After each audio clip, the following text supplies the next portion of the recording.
Carports, you know, the structure that covers and protects your car when you don't have a garage, or when you just can't get your vehicle into the garage any longer because of all your junk. So I have a question. Are carports only for cars? And to help answer that question, I have Chris McDonald from Carports on the phone with us today. Chris, how you doing? Doing great, Ken. How you doing? Awesome. I'm glad you could be here. So Chris, I have a handful of questions that I see come through on a daily basis, and I thought you could help answer them. Absolutely. Okay. Anything. What kind of carports do you carry? That's a good question. It's basically we go. There's three different roof types. You've got your regular style, which has a more rounded look to it. The eave actually kind of rolls over the top of the leg about 6 or 8 inches. Then we have the boxed eave, which is a style where it's looks more like a house. It's got an overhang on it about 6 inches on each side. And then you have our vertical roof, which is the exact same profile as the boxed eave, but the difference is that the panels run from the peak to the eave, so they're running vertically. And that's one of my favorites, and I'll tell you why, is because it allows all that water and debris to roll off so it doesn't hang up there on the ribs. And the other thing that I like about it is that it has additional strength to it because it's got 4 hip channels, primarily to allow somebody to be able to screw those panels into gives it something to hold on to, but it also strengthens the structure. Okay. And basically, they're there to cover a vehicle.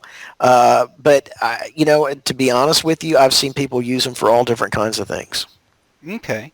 As far as sizes go, are there any size constraints? What does it usually start at? None that I can think of. It usually, you start with the basic single car carport, which is 12 foot wide and 21 feet long and about 5 foot high. It can actually go smaller than that. The biggest I've seen as far as a carport, you go all the way up to triple wide. That's 36 feet wide, and 30 feet wide, and goes up to 60, 70, 80 feet long.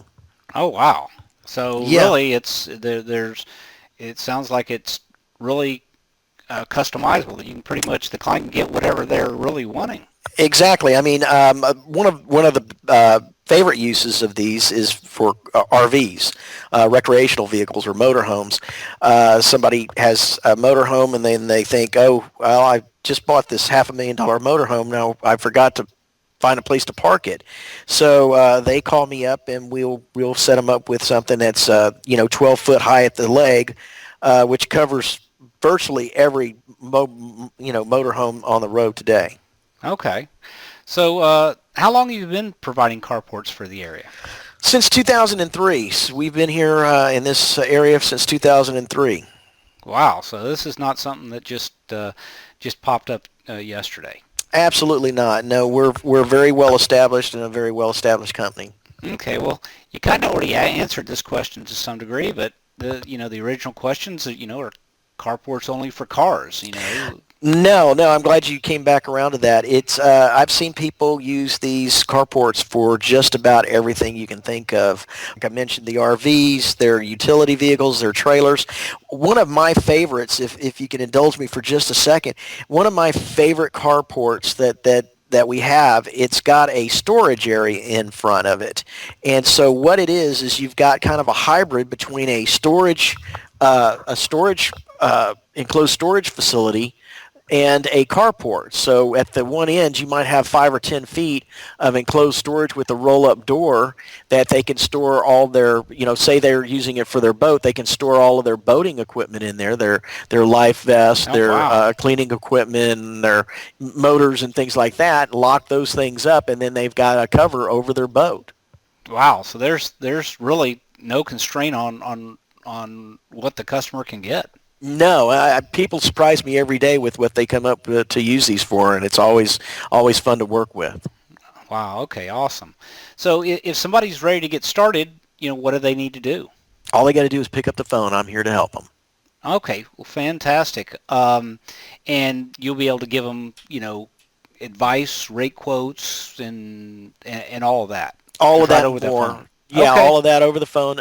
They can call, and I've been in this business long enough that I can kind of avoid some of the pitfalls that other companies might not be knowledgeable enough to help their clients with. And basically, what we do is we'll talk it through.